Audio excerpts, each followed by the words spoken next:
नमस्कार दोस्तों, स्वागत है आपका अपनी YouTube channel target civil services में। आज है 4 मई और मध्य प्रदेश के डेली करंट अफेयर में आज हम 1 मई से लेकर 4 मई तक जितने भी इंपॉर्टेंट करंट अफेयर होंगे, और देखिए इसके पहले जो 18 अप्रैल के बाद जो लेक्चर नहीं हुए हैं और जो भी इंपॉर्टेंट क्वेश्चन है मध्य प्रदेश करंट अफेयर से रिलेटेड, तो आज उन पर भी डिस्कस करेंगे। तो लेक्चर लास्ट तक ध्यान से देखिएगा। और देखिए कल से मैं आपका डेली लेक्चर लूंगा, तो अब आपका डेली लेक्चर आएगा। अभी मैं कुछ कारणवश वीडियो नहीं डाल पा रहा था, तो उसके लिए माफी चाहता हूं। अब आपका डेली लेक्चर आएगा, ठीक है। तो चलिए स्टार्ट करते हैं हम अपने पहले क्वेश्चन के साथ। तो पहला क्वेश्चन है हमारा, देखिए अभी हाल ही में क्षय रोग उन्मूलन के लिए किस जिले को राष्ट्रीय स्तर पर सम्मानित किया गया है? तो ये नर्मदापुरम डिस्ट्रिक्ट को। तो इसका आंसर हो जाएगा ऑप्शन नंबर सी, ठीक है। अभी हाल ही में क्षय रोग उन्मूलन यानी टीबी रोग उन्मूलन के लिए नर्मदापुरम डिस्ट्रिक्ट को राष्ट्रीय स्तर पर सम्मानित किया गया है। देखिए बात करें हम यहाँ पर नर्मदापुरम डिस्ट्रिक्ट की, तो इसका पहले नाम होशंगाबाद हुआ करता था, बाद में इसका नाम चेंज करके क्या कर दिया गया है, अभी हाल ही में नर्मदापुरम डिस्ट्रिक्ट कर दिया गया है, ठीक है। तो देखिए बात करें सबसे पहले हम वर्ल्ड टीबी डे की यानी क्षय उन्मूलन दिवस की, तो ये कब मनाया जाता है? तो ये 24 मार्च को मनाया जाता है, ठीक है। और यह दिवस 1882 ईस्वी में क्षय रोग के बैसिलस की खोज करने वाले डॉक्टर रॉबर्ट कोच के जन्मदिवस पर 24 मार्च को मनाया जाता है। क्षय रोग माइकोबैक्टीरियम ट्यूबरक्लोसिस की वजह से होने वाली एक संक्रामक बीमारी है जो संक्रमित लोगों के खांसने, छींकने या थूकने से फैलता है। और टीबी रोग मानव शरीर के फेफड़े अंग को मुख्य रूप से प्रभावित करता है। भारत ने 2025 तक पूरी तरह से टीबी को खत्म करने का लक्ष्य रखा है, और वैश्विक लक्ष्य क्या है इसका? 2030 है। और वर्ल्ड टीबी डे की थीम की बात करें तो इसकी 2023 की थीम क्या है? Yes we can and TB, ठीक है। टीबी की फुल फॉर्म क्या होती है? ट्यूबरक्लोसिस होती है। देखिए नर्मदापुरम जिले का स्वास्थ्य विभाग राष्ट्रीय स्तर पर सम्मानित हुआ है। क्षय रोग उन्मूलन के लिए बेहतर कार्य करने के लिए नेशनल कांस्य पदक मिला है। नेक्स्ट क्वेश्चन है हमारा, देखिए बाघों को बचाने के लिए किस राज्य सरकार के द्वारा वन वीर योजना चलाई जाएगी? तो ये मध्य प्रदेश सरकार के द्वारा। तो इसका आंसर हो जाएगा ऑप्शन नंबर बी, ठीक है। अभी हाल ही में हमारे मध्य प्रदेश गवर्नमेंट ने घोषणा की है कि बाघों को बचाने के लिए वन वीर योजना चलाई जाएगी। तो देखिए अग्निवीर की तर्ज पर जल्द ही हमारे मध्य प्रदेश में जंगल वीरों की भर्ती होगी, और मध्य प्रदेश सरकार जंगल में बाघों की सुरक्षा के लिए एक नया प्रस्ताव तैयार कर रही है, जिसे जल्द ही अंतिम रूप दिया जाएगा। मध्य प्रदेश वन विभाग के फॉरेस्ट गार्ड से अलग एक नया कैडर बनाएगा। इस प्रस्ताव के मुताबिक योजना में उनका चयन होगा जो मध्य प्रदेश के नेशनल पार्क, टाइगर रिजर्व और वाइल्ड लाइफ सेंचुरी व उनके आसपास के इलाकों में रहते हैं, और जो लंबे चौड़े कद काठी के होंगे। वहीं इस योजना में 18 से 21 की उम्र के युवाओं का चयन किया जाएगा, और चयन के बाद युवाओं को ट्रेनिंग दी जाएगी, जिसके बाद इन युवाओं को जंगल वीर के नाम से जाना जाएगा। इस योजना के तहत हर साल करीब 700 से 1000 युवाओं की भर्तियां होगी, और इनको वेतन के रूप में करीब 25,000 रुपए प्रति माह दिया जाएगा, जो फिक्स होगा। और 5 साल बाद इनमें से 25 से 50% बाघ रक्षकों को स्थायी फॉरेस्ट गार्ड बनाया जाएगा। नेक्स्ट क्वेश्चन है हमारा, अभी हाल ही में मध्य प्रदेश मछुआ कल्याण बोर्ड का अध्यक्ष किसे नियुक्त किया गया है? तो ये श्री सीताराम बाथम को। तो इसका आंसर हो जाएगा ऑप्शन नंबर ए, ठीक है। अभी हाल ही में सीताराम बाथम को मध्य प्रदेश मछुआ कल्याण बोर्ड का अध्यक्ष नियुक्त किया गया है, और इन्हें अभी हाल ही में कैबिनेट मंत्री का दर्जा भी प्रदान किया गया है। नेक्स्ट क्वेश्चन है हमारा, अभी हाल ही में किस जिले में स्थित गोधड़देव मंदिर को राज्य संरक्षित स्मारक घोषित किया गया है? तो ये किस जिले में है गोधड़देव मंदिर? तो ये है हमारे मध्य प्रदेश के छिंदवाड़ा डिस्ट्रिक्ट में। तो इसका आंसर हो जाएगा ऑप्शन नंबर बी। अभी हाल ही में हमारे मध्य प्रदेश के छिंदवाड़ा डिस्ट्रिक्ट में स्थित गोधड़देव मंदिर को राज्य संरक्षित स्मारक घोषित किया गया है। तो देखिए गोधड़देव मंदिर छिंदवाड़ा जिले की तहसील चांद के नीलकंठी कला क्षेत्र में स्थित है, और संस्कृति विभाग के द्वारा मध्य प्रदेश प्राचीन स्मारक पुरातत्वीय स्थल तथा अवशेष अधिनियम 1964 के तहत इसे राज्य संरक्षित स्मारक घोषित किया गया है। कलचुरियों के समकालीन एवं राज्य सीमा से होने के कारण इस मंदिर का वास्तुशिल्प लगभग कलचुरी स्थापत्य से मिलता है, और इसका निर्माण लगभग 13वीं सदी में हुआ था।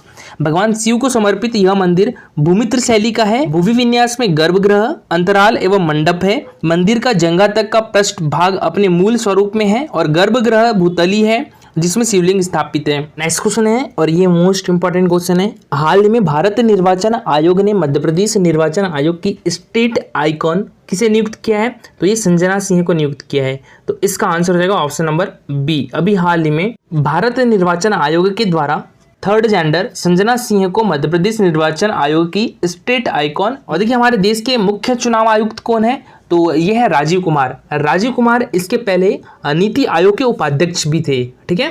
और हमारे मध्य प्रदेश के राज्य निर्वाचन आयोग की बात करें तो देखिए यह एक संवैधानिक प्रावधान है और इसका जो उल्लेख है अनुच्छेद 243 के राज्य निर्वाचन आयोग के गठन का प्रावधान है। और इसका गठन कब किया गया था? तो ये 1 फरवरी 1994 में किया गया था। तो ये याद रखिएगा, मोस्ट इंपॉर्टेंट है, ठीक है। मध्य प्रदेश निर्वाचन आयोग का गठन कब किया गया था? तो ये 1 फरवरी 1994 में किया गया था। इसका मुख्यालय भोपाल में है। और देखिए प्रथम मुख्य चुनाव आयुक्त कौन थे हमारे मध्य प्रदेश के? तो ये एन.बी. लोहानी जी थे। हमारे मध्य प्रदेश के प्रथम मुख्य चुनाव आयुक्त कौन थे? श्री एन.बी. लोहानी जी थे। और वर्तमान में मुख्य चुनाव आयुक्त कौन है? तो ये बसंत प्रताप सिंह हैं। और राज्यों की मुख्य चुनाव आयुक्त की नियुक्ति किसके द्वारा की जाती है? तो ये राज्यपाल के द्वारा की जाती है। देखिए मुख्य चुनाव आयुक्त का कार्यकाल कितने वर्ष का होता है? तो ये 6 वर्ष या 65 वर्ष, जो भी पहले हो जाए। और देखिए अनुच्छेद 243 राज्यपाल द्वारा नियुक्त राज्य निर्वाचन आयुक्त संबंधी प्रावधान। और देखिए इनको हटाने की प्रक्रिया क्या है? तो राष्ट्रपति के द्वारा संसद में महाभियोग प्रस्ताव पास होने के बाद इनको हटाया जा सकता है। और आयुक्त की सेवा शर्तों में नियुक्ति के पश्चात अलाभकारी परिवर्तन नहीं किए जा सकते। और राज्य निर्वाचन आयोग का गठन सर्वे तथा 74वें संविधान संशोधन अधिनियम 1992 के तहत किया गया था। और महिलाओं को नगरीय निकाय एवं पंचायतों में 50% आरक्षण देने वाला पहला राज्य भी हमारा मध्य प्रदेश है। और हमारे मध्य प्रदेश में अब तक कितनी बार पंचायती चुनाव हो चुके हैं? तो ये 6 बार हो चुके हैं, ठीक है। तो ये भी याद रखिएगा। तो देखिए भारत निर्वाचन आयोग ने समाज सेविका थर्ड जेंडर संजना सिंह को मध्य प्रदेश निर्वाचन का राज्य स्तरीय आइकॉन नियुक्त किया है। मध्य प्रदेश के मुख्य निर्वाचन पदाधिकारी अनुपम राजन ने बताया है कि हमारे मध्य प्रदेश में निवासरत थर्ड जेंडर मतदाता मतदान प्रक्रिया में अधिक से अधिक सहभागिता निभाए, इसके लिए थर्ड जेंडर संजना सिंह को राज्य स्तरीय आइकॉन बनाया गया है। संजना सिंह इससे पहले हमारे मध्य प्रदेश राज्य एड्स नियंत्रण समिति द्वारा पहली ट्रांस मेंटर चुनी गई थी। और वे स्वच्छ भारत मिशन में स्वच्छता अभियान मध्य प्रदेश की पहली थर्ड जेंडर थी। मध्य प्रदेश में ट्रांसजेंडर अब ओबीसी वर्ग में गिने जाएंगे और मध्य प्रदेश सरकार ने उन्हें ओबीसी का दर्जा दिया है। इसी फैसले के बाद मध्य प्रदेश में पहली बार ट्रांसजेंडर संजना सिंह को समुदाय के मतदाताओं को जागरूक करने आयोग ने स्टेट आइकॉन नियुक्त किया है। नेक्स्ट क्वेश्चन है हमारा और ये मोस्ट इंपॉर्टेंट क्वेश्चन है। हाल ही में लाडली लक्ष्मी दिवस कब मनाया गया है? तो ये 2 मई को मनाया गया है। तो इसका आंसर हो जाएगा ऑप्शन नंबर सी, ठीक है। अभी हाल ही में लाडली लक्ष्मी उत्सव कब मनाया गया है? 2 मई को मनाया गया है। और देखिए पिछले वर्ष एमपी फॉरेस्ट मैथ्स में ये क्वेश्चन पूछा जा चुका है, ठीक है, कि लाडली लक्ष्मी उत्सव कब मनाया जाता है? 2 मई को मनाया जाता है। हालांकि वो पेपर में ये क्वेश्चन डिलीट कर दिया गया था क्योंकि पिछले साल 2022 में लाडली लक्ष्मी उत्सव जो है वो 8 मई को मनाया गया था। हालांकि डेट 2 मई ही रखी गई थी, लेकिन कुछ कारणवश इसको पोस्टपोन कर दिया गया था, तो इसलिए क्वेश्चन डिलीट कर दिया गया था। और अब याद रखिएगा लाडली लक्ष्मी उत्सव कब मनाया गया है? तो ये 2 मई को मनाया गया है। और हमारे मध्य प्रदेश में लाडली लक्ष्मी योजना 2.0 की शुरुआत कब की गई थी? तो ये 2 नवंबर 2022 को की गई थी, ठीक है। ये भी मोस्ट इंपॉर्टेंट है, याद रखिएगा। हमारे मध्य प्रदेश में लाडली लक्ष्मी योजना 2.0 की शुरुआत कब की गई थी? तो ये 2 नवंबर 2022 को की गई थी। और देखिए बात करें लाडली लक्ष्मी योजना की, तो लाडली लक्ष्मी योजना की शुरुआत कब की गई थी? तो ये 1 अप्रैल 2007 से की गई थी, ठीक है। लाडली लक्ष्मी योजना की शुरुआत कब की गई थी? 1 अप्रैल 2007 से की गई थी। और लाडली लक्ष्मी योजना 2.0 की शुरुआत कब की गई है? 2 नवंबर 2022 को की गई है। और देखिए यहाँ बात करें हम यहाँ पर लाडली लक्ष्मी योजना 2.0 की, तो इसके अंतर्गत बालिका के नाम से शासन की ओर से 1,18,000 रुपए का आश्वासन प्रमाण पत्र जारी किया जाता है। और इस योजना के अंतर्गत पंजीकृत को कक्षा 6ठी में प्रवेश पर 2,000 रुपये, कक्षा 9वीं पर प्रवेश पर 4,000 रुपये और कक्षा 11वीं में प्रवेश पर 6,000 रुपये और 12वीं में प्रवेश पर 6,000 रुपये की छात्रवृत्ति प्रदान की जाती है। इसके साथ ही लाडली बालिकाओं को कक्षा 12वीं के बाद स्नातक और व्यावसायिक पाठ्यक्रम में प्रवेश लेने पर 25,000 रुपये की प्रोत्साहन राशि 2 समान किस्तों में पाठ्यक्रम के प्रथम और अंतिम वर्ष में दी जाएगी। लाडली बालिकाओं की उच्च शिक्षा के लिए शिक्षण शुल्क शासन की तरफ से वहन किया जाता है। और बालिका की आयु 21 साल पूर्ण होने पर, कक्षा 12वीं की परीक्षा में सम्मिलित होने पर और बालिका का विवाह शासन की तरफ से 1 लाख रुपए का अंतिम भुगतान किए जाने का प्रावधान है। याद रखिएगा लाडली लक्ष्मी योजना 2.0 का शुभारंभ कहां से किया गया था? तो ये हमारे मध्य प्रदेश की राजधानी भोपाल से किया गया था। और इसकी शुरुआत कब की गई थी? तो ये 2 नवंबर 2022 से की गई थी। क्वेश्चन है हमारा और ये भी इंपॉर्टेंट क्वेश्चन है। 17 और 18 अप्रैल 2023 को यूनेस्को की सब रीजनल कॉन्फ्रेंस का आयोजन कहां पर किया गया है? तो ये हमारे मध्य प्रदेश की राजधानी भोपाल में किया गया है। तो इसका आंसर हो जाएगा ऑप्शन नंबर बी। ठीक है, 17 और 18 अप्रैल 2023 को यूनेस्को की सब रीजनल कॉन्फ्रेंस का आयोजन भोपाल में किया गया है और इसका शुभारंभ किसके द्वारा किया गया है? तो ये हमारे मध्य प्रदेश के मुख्यमंत्री शिवराज सिंह चौहान जी के द्वारा किया गया है। तो देखिए, प्रमुख सचिव पर्यटन एवं संस्कृति एवं प्रबंध संचालक टूरिज्म बोर्ड श्री शिवशेखर शुक्ला ने बताया है कि मुख्यमंत्री शिवराज सिंह चौहान जी ने यूनेस्को, पर्यटन मंत्रालय भारत सरकार, भारतीय पुरातत्व संरक्षण और पर्यटन विभाग मध्य प्रदेश शासन द्वारा संयुक्त रूप से भोपाल में विश्व विरासत पर उप क्षेत्रीय सम्मेलन यानी सब रीजनल कॉन्फ्रेंस का 17 अप्रैल को शुभारंभ किया है और नवंबर 2022 में यूनेस्को वर्ल्ड हेरिटेज कन्वेंशन की 50वीं वर्षगांठ मनाई गई थी। गत 50 वर्षों में सांस्कृतिक विरासत का अर्थ स्मारक केंद्रित से परिवर्तित होकर लोक केंद्रित एवं समग्र दृष्टिकोण पर केंद्रित हो चुका है और मध्य प्रदेश ने यूनेस्को के साथ मिलकर इस दिशा में अनेक प्रयास किए हैं, जिनमें HUL प्रोजेक्ट, 4 ऐतिहासिक पर्यटन स्थलों का यूनेस्को विश्व धरोहर की संभावित सूची में चयन आदि मुख्य है। HUL प्रोजेक्ट हेतु यूनेस्को द्वारा साउथ एशिया देशों में प्रथम बार ग्वालियर एवं ओरछा का चयन कर अनुशंसा की गई है। इस क्वेश्चन हमारा, अभी हाल ही में किस राज्य सरकार के द्वारा युवा अधिनियम 2023 बनाने का निर्णय लिया गया है? तो ये हमारे मध्य प्रदेश गवर्नमेंट के द्वारा। ठीक है, तो अभी याद रखिएगा, हमारे मध्य प्रदेश गवर्नमेंट के द्वारा युवा अधिनियम 2023 बनाने का निर्णय लिया गया है। तो देखिए, 19 अप्रैल 2023 को मुख्यमंत्री शिवराज सिंह चौहान ने मीडिया प्रतिनिधियों को बताया है कि राज्य शासन ने वर्तमान युवा अधिनियम के स्थान पर मध्य प्रदेश युवा अधिनियम 2023 बनाने का निर्णय लिया है। वर्तमान में मध्य प्रदेश में युवा अधिनियम 1876 लागू है। इसमें ऑनलाइन गैम्बलिंग के विरुद्ध कोई प्रावधान नहीं है। नए अधिनियम में ऑनलाइन गैम्बलिंग के विरुद्ध पर्याप्त प्रावधान शामिल किए जाएंगे, जिससे इन गतिविधियों में लिप्त अपराधियों को दंडित किया जा सके। नेक्स्ट क्वेश्चन है हमारा, मध्य प्रदेश में तेजस्वी कार्यक्रम किस विभाग के द्वारा चलाया जाएगा? तो ये स्कूल शिक्षा विभाग के द्वारा चलाया जाएगा। तो इसका आंसर हो जाएगा ऑप्शन नंबर ए।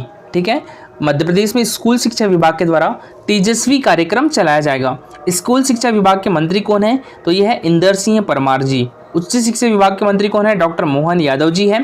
तकनीकी शिक्षा विभाग की मंत्री कौन है? यशोधरा राजे सिंधिया है। और चिकित्सा विभाग के मंत्री कौन है? तो यह है श्री विश्वास कैलाश सारंग जी।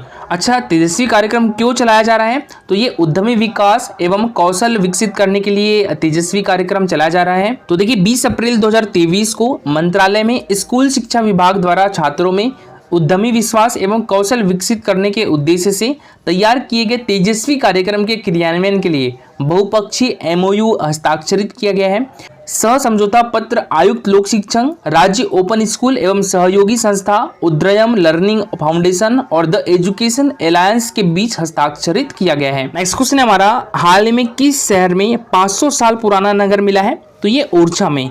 तो इसका आंसर हो जाएगा ऑप्शन नंबर सी। ठीक है, अभी हाल ही में ओरछा में 500 साल पुराना नगर मिला है। और देखिए, बात करें ओरछा की, तो ये हमारे मध्य प्रदेश के निवाड़ी डिस्ट्रिक्ट में है। निवाड़ी डिस्ट्रिक्ट हमारे मध्य प्रदेश का 52वां डिस्ट्रिक्ट है। ठीक है, निवाड़ी डिस्ट्रिक्ट हमारे मध्य प्रदेश का 52वां डिस्ट्रिक्ट है। और ये किस जिले से अलग होकर बना था? तो टीकमगढ़ जिले से अलग होकर बना था। ठीक है, खजुराहो हमारे मध्य प्रदेश के छतरपुर डिस्ट्रिक्ट में है। भीमबेटका हमारे मध्य प्रदेश के रायसेन डिस्ट्रिक्ट में है। और सांची हमारे मध्य प्रदेश के रायसेन डिस्ट्रिक्ट में है। देखिए, यूनेस्को द्वारा विश्व धरोहर स्थल की सूची में सबसे पहले हमारे मध्य प्रदेश से किसे शामिल किया गया था? तो ये खजुराहो के मंदिर को शामिल किया गया था। कब? 1986 में। उसके बाद सांची स्तूप को यूनेस्को द्वारा विश्व धरोहर स्थल की सूची में कब शामिल किया गया था? तो ये 1989 में शामिल किया गया था। इसके बाद भीमबेटका की गुफाओं को यूनेस्को द्वारा विश्व धरोहर स्थल की सूची में कब शामिल किया गया था? तो ये 2003 में शामिल किया गया था। देखिए, ऐतिहासिक नगर ओरछा में बेतवा नदी के उत्तरी किनारे पर, जहां 3 महीने पहले घने जंगल के बीच मलबे का ढेर था, वहां वैज्ञानिक तरीके से जब साफ सफाई की गई तो करीब 500 साल पुरानी 22 संरचनाएं मिली है। 15 एकड़ में फैली ये संरचनाएं छोटे नगर जैसी है, जहां छोटे छोटे महलनुमा आवासों की नींव और ग्राउंड फ्लोर का आधा स्ट्रक्चर साबूत मिला है। इस प्रोजेक्ट को लीड कर रहे पुरातत्ववेत्ता डॉक्टर रमेश कुमार यादव ने बताया है कि यहाँ मलबा के टीले थे, जब हटाया गया तो नई आर्कियोलॉजिकल साइट मिल गई है और 17 संरचनाओं का साइंटिफिक क्लियरेंस हो चुका है। ओरछा की स्थापना 16वीं से 17वीं शताब्दी में बुंदेल राजा भारती चंद ने की थी, जिनके वंशज मधुकर शाह ने यहाँ 17वीं शताब्दी में राम राजा सरकार और विश्व प्रसिद्ध चतुर्भुज मंदिर स्थापित किया था। इस क्वेश्चन हमारा, विश्व की तीसरी और भारत की पहली laser interferometer gravitational wave observatory lab किस राज्य में बनाई जाएगी? तो ये महाराष्ट्र में बनाई जाएगी। ठीक है, तो इसका आंसर हो जाएगा ऑप्शन नंबर सी। विश्व की तीसरी और भारत की पहली laser interferometer gravitational wave observatory lab Maharashtra में बनाई जाएगी, महाराष्ट्र के हिंगोली गांव में बनाई जाएगी। और देखिए इसके लिए इंदौर के आर यानी राजा रमन्ना प्रगत प्रौद्योगिकी केंद्र को बतौर नोडल एजेंसी नियुक्त किया है। तो देखिए विश्व की तीसरी और भारत की पहली laser interferometer gravitational wave observatory lab Maharashtra के हिंगोली गांव में बनने जा रही है। इसके लिए इंदौर के राजा रमन्ना प्रगत प्रौद्योगिकी केंद्र को बतौर नोडल एजेंसी नियुक्त किया गया है। और इस तरह की सिर्फ 2 लैब दुनिया में है, जो कि दोनों ही कहां पर है, ये अमेरिका में है। और अब इसका तीसरा बिंदु भारत में बनने जा रहा है, जिससे पूरी पृथ्वी पर इन ग्रेविटेशनल वेव सेंसर का एक त्रिकोण बन जाएगा और ब्रह्मांड में किसी भी प्रकार की भौगोलिक घटना का सटीक आकलन यहां से हो सकेगा। विज्ञान एवं प्रौद्योगिकी विभाग के राज्य मंत्री जितेंद्र सिंह ने इसकी पुष्टि करते हुए बताया है कि 2600 करोड़ की लागत से बनने वाली इस लैब को साल 2030 तक बनाने का लक्ष्य रखा गया है और इसके लिए अमेरिका की लाइगो लैब से अनुबंध भी किया गया है। नेक्स्ट क्वेश्चन है हमारा, हाल में जल जीवन मिशन के क्रियान्वयन में देश में सर्वोत्तम प्रदर्शन करने वाले किस जिले को प्रधानमंत्री उत्कृष्टता पुरस्कार से सम्मानित किया गया है? तो ये बुरहानपुर जिले को।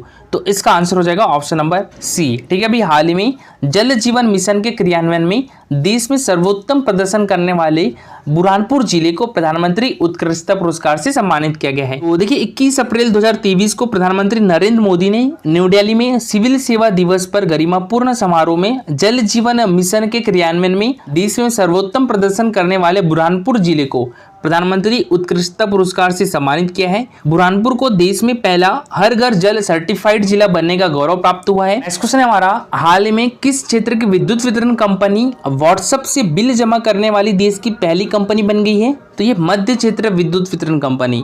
तो इसका आंसर हो जाएगा ऑप्शन नंबर बी। ठीक है, मध्य क्षेत्र विद्युत वितरण कंपनी व्हाट्सएप से बिल जमा करने वाली देश की पहली कंपनी बन गई है। और देखिए इसका मुख्यालय कहाँ पर है? तो ये हमारे मध्य प्रदेश के भोपाल डिस्ट्रिक्ट में है। पूर्व क्षेत्र विद्युत वितरण कंपनी का मुख्यालय जबलपुर डिस्ट्रिक्ट में है और पश्चिम क्षेत्र विद्युत वितरण कंपनी का मुख्यालय कहाँ पर है? तो ये इंदौर डिस्ट्रिक्ट में है। और हमारे मध्य प्रदेश के ऊर्जा मंत्री कौन है? तो ये है प्रद्युम्न सिंह तोमर। ऊर्जा विभाग के प्रमुख सचिव कौन है? संजय दुबे। तो देखिए मध्य क्षेत्र विद्युत वितरण कंपनी देश की पहली सरकारी बिजली वितरण कंपनी है जो व्हाट्सएप पे के माध्यम से ऑनलाइन बिजली बिल भुगतान का अभिनव प्रयास शुरू कर रही है। मध्य क्षेत्र विद्युत वितरण कंपनी अपने उपभोक्ताओं के लिए व्हाट्सएप चैटबॉट को लागू करने वाली पहली बिजली वितरण कंपनी है, जिसके माध्यम से कोई भी बिजली बिल देख सकता है और भुगतान रसीद एवं शिकायत कर सकता है, स्थिति को भी पता कर सकता है। और देखिए दोस्तों आज के लिए इतना ही। और ये है हमारा Telegram channel target civil services, तो आप टेलीग्राम चैनल भी ज्वाइन कर सकते हो। टेलीग्राम चैनल के लिंक आपको हमारे वीडियो के डिस्क्रिप्शन बॉक्स में मिल जाएगी। तो आज के लिए इतना ही। Thank you so much for watching this video.